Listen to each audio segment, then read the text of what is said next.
again, and together we are making a machine learning project. So far we have learned linear regression from Skyfi Labs, and we have prepared a price predicting model for the Boston housing data that is present in the sklearn dataset. So first we need to import some libraries such as NumPy and Pandas. Matplotlib helps us to plot graphs, and the sklearn library have functions like mean squared error and min max scalar and the functions for splitting the data. And we'll also import IPython display HTML for animation of the training model of the data that we are training. So first we need to load the data. The data is called Boston, and we can just load it with the command load underscore Boston. And if we use the descr command, then we can get an output of the number of attributes that are present in the database, which are generally the features of the database from which we can predict the prices. So here we have 13 attributes and a median value, which is the 14th attribute. So now we will just use the data frame object present in the pandas library to assign the features column from the Boston data to a features array, to a features data frame, and then we can print it and we can see the result. There are 506 rows and 13 columns, which are the 13 features and 506 values. We can also use commands like feature and then call a separate column like NOx, which is the nitrogen level, and we can see the values. Now we'll assign the target, which is the prices we need to predict, which are the prices that we need to predict, and we can use the data frame object present in the pandas library here to assign the target column, and we can check and print it. We can also use functions like min and max here to print a minimum and a maximum value for a feature like target here. Now we just need to concatenate the features and the target into a data frame. We can just use the concat function of the pandas library, and the axis equals to 1 denotes the column wise concatenation. Here the default is axis equal to 0, which is a row wise concatenation. We can also use the describe data frame object to describe the mean, the standard deviation, the count, min value, the percentile, and the max value, which are all displayed here for particular columns. Now we just need to find the correlation between the target value and the features. Correlation is just a dependency rate of a feature and a target. How the change in a feature depends on the change of the target. Here we can use different type of correlation, but we are using Pearson's here. So we can just and we also will obtain absolute values for every attribute in the list feature, and then we can just zip them together in a list with the features and correlation value. Then we'll sort them and then unzip them again, and we can just use the matplotlib library to plot the graph against the attributes and see how they are dependent.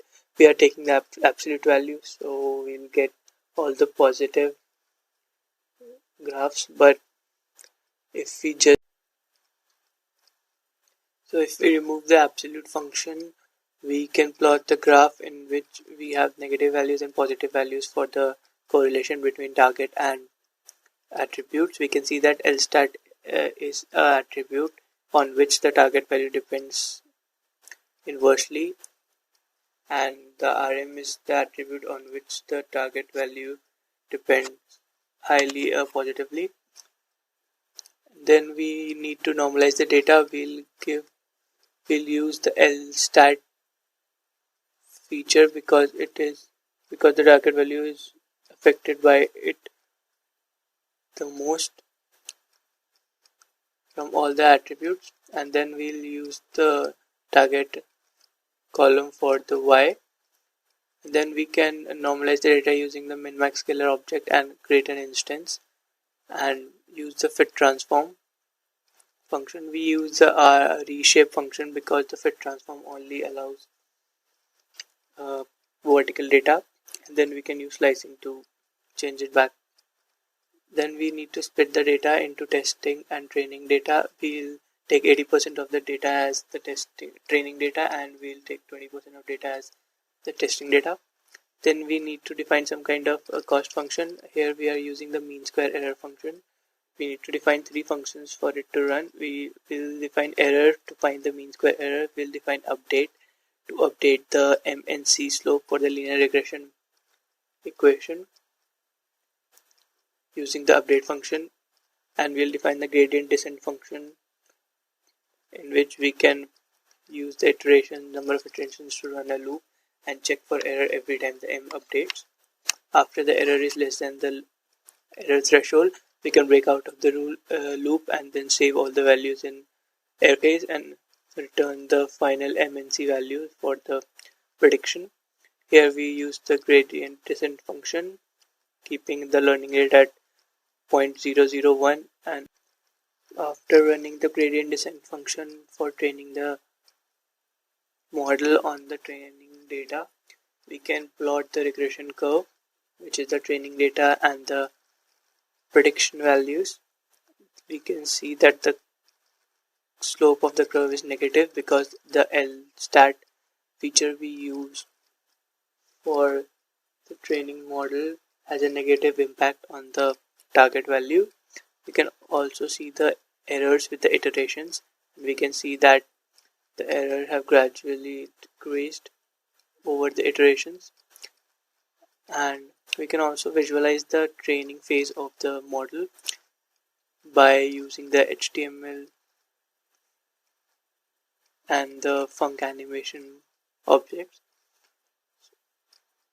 We can see in this video how the model trains itself and the regression curve changes accordingly while the MNC change. And now we can get the predicted values using the y equals to m into x plus c equation of the linear regression. We can also test the mean squared error against the target value and the predicted value, which is 0.0158 for the LSTAT feature, and then we can just add the testing data and the predicted value in a data frame and show them. And we can also plot the scatter plot of the testing data and the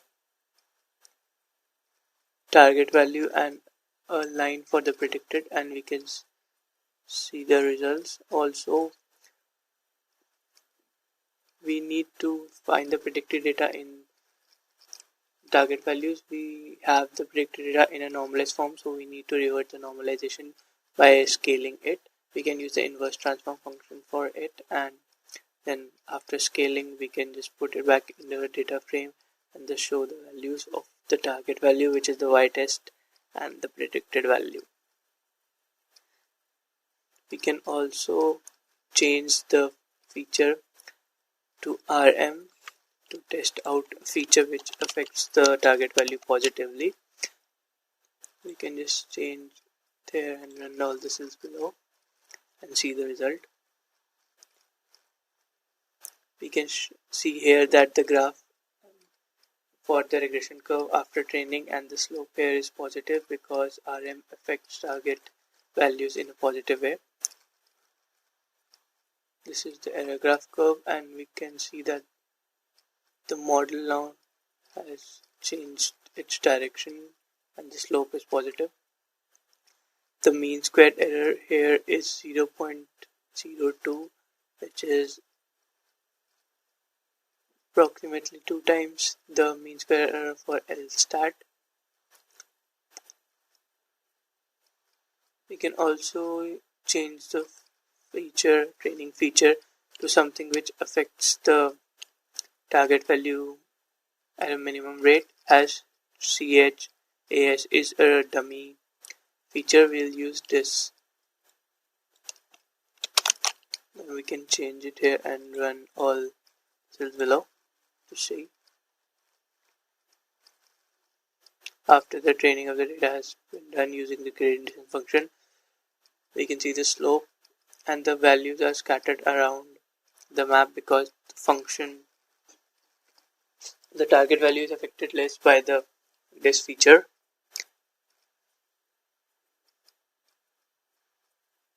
Also, the mean square error, which is 0.043, which is approximately 4 times the mean square error found when using LSTAT. And these are the predicted values for the feature disk after using it.